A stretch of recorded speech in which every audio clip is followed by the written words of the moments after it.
Gang, welcome back to another Level Up video / podcast. I hope you're doing well. Today we are going to be talking about outsourcing. It's something that a lot of people have a lot of opinions on, and we'll get into, I suppose, like the 3 key investments I think you should make as an online coach, and where a lot of people invest in where they shouldn't.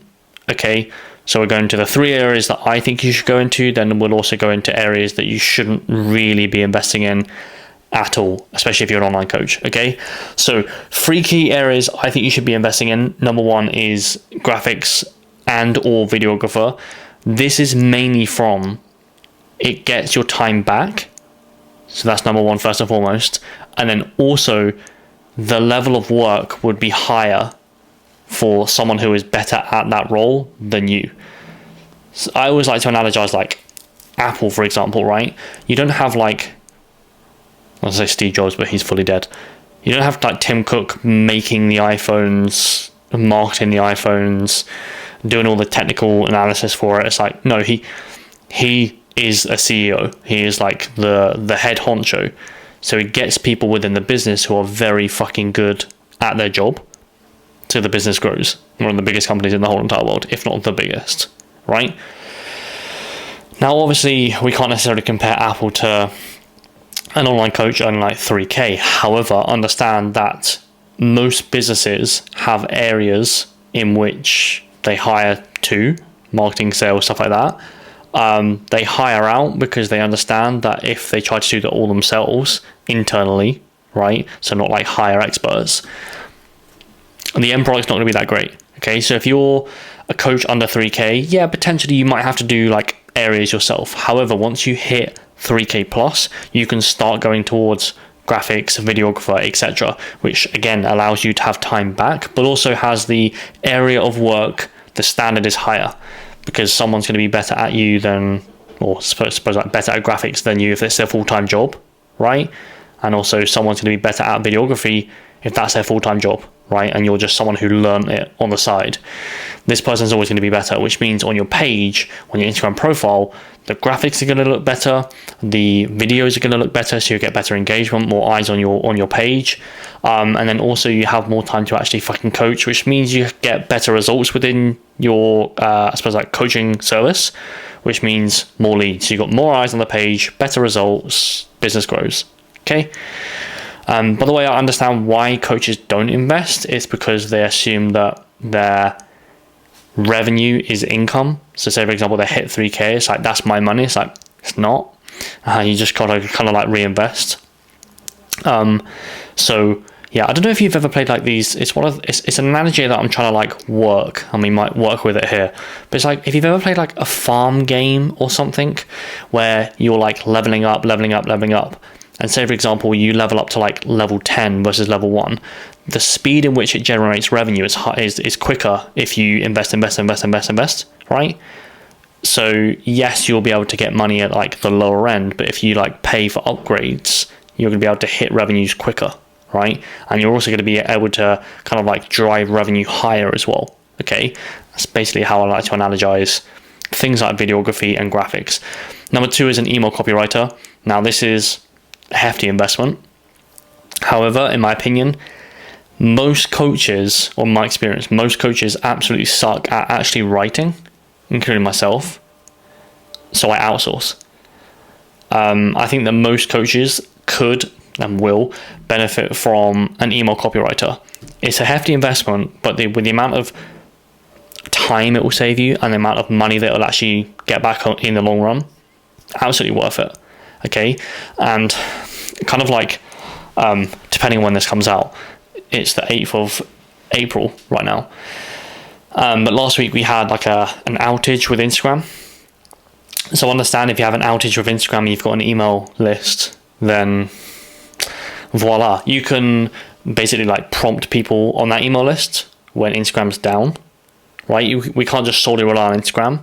And if you've got someone who is an absolute fucking wizard and expert in that area, then you don't need to like panic, because that's taken care of. Easy, okay? But again, a lot of coaches will ignore email lists. I don't know why. I would flick up your phone and just have a look at how many things like ASOS, End Clothing, Flannels, whatever, A Million Door. I'm just going off my email list, but how many times do they email you to ask for a purchase? But you don't unsubscribe or you don't unfollow or whatever. You just you're okay with being sold to in that department, and so are your prospective clients. Okay, they don't mind being in an email list being sold to because they're kind of used to it. They mind a little bit more on Instagram. So our whole entire aim is to get people off Instagram, right? Not just rely on Instagram. Get people off Instagram and then email market. And if you're not too sure on how should I email and how should I do this, hire out. Easy. That whole headache is just taken care of, right? All you've got to do is find out a way to get them off of Instagram, which is effectively what a lead magnet's for. And outsourcing number 3 is a mentor, and this is very selfish considering this is my whole entire job. However, most coaches kind of know what they're doing, but they just lack accountability. And what will happen is, and it's the very reason why you're an actual coach and you have clients within your business, is people hire you for accountability, even if they know what they're doing, even if your clients know what they're doing. So most or some of your clients might know exactly how to get to their goal, but the reason why they haven't got to that goal is because they keep doing stupid shit. And they keep like going into a fat loss phase and giving themselves like refeeds. They keep going into a massing phase, then mini cutting every fucking 4 weeks. Okay, and this is kind of the same as like a business, right? So when someone comes to me, they're like, my goal is to do this, but then I'll notice them like trying to do some random shit within their business.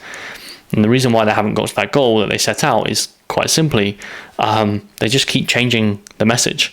So the message is really good, their offer is really good, but they just keep changing it. Right? So my job as a mentor is to basically go, right, this is our goal, this is how we're going to get there, stop doing all this other shit. You'll text me saying, what about this? And I'll be like, no. What about this? No. What about this? That actually aligns with your goal. We'll run it. But the whole entire point of a mentor is to basically have a look at your goal and then do everything within their power, my power, to get you to that goal whilst avoiding stupid shit within your business. Because if someone leaves, for example, you're not just doing this random 12-week challenge, right? We've got our head screwed on. This is the goal. This is how we're going to get there. No matter all the shit that goes on within your business, we're consistently building your business and getting you to your goal. Okay. Now, just as a quick one, you don't have to invest in anything. This is kind of one of these weird businesses that you don't necessarily have to, but in order to grow past 3K, this is why most people get stuck between like 3 to 5K. It's because they don't invest. You can learn all of this. Okay, it's quite funny because like a lot of my stuff I kind of learnt myself. However, I would have got to where I was much quicker if I invested sooner. Okay, I'll say this in a really like morbid, and I suppose the word would be morbid.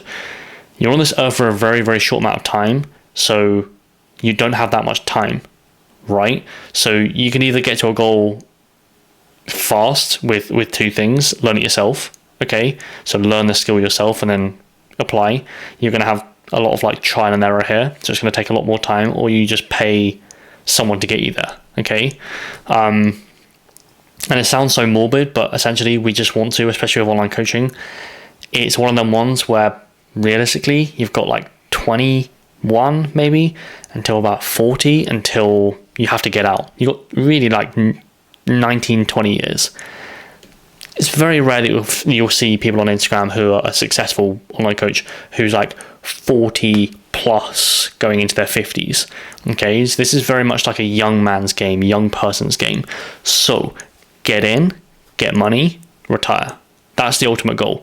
And if you want to spend 3 to 5 years of that just randomly posting on Instagram, then fine.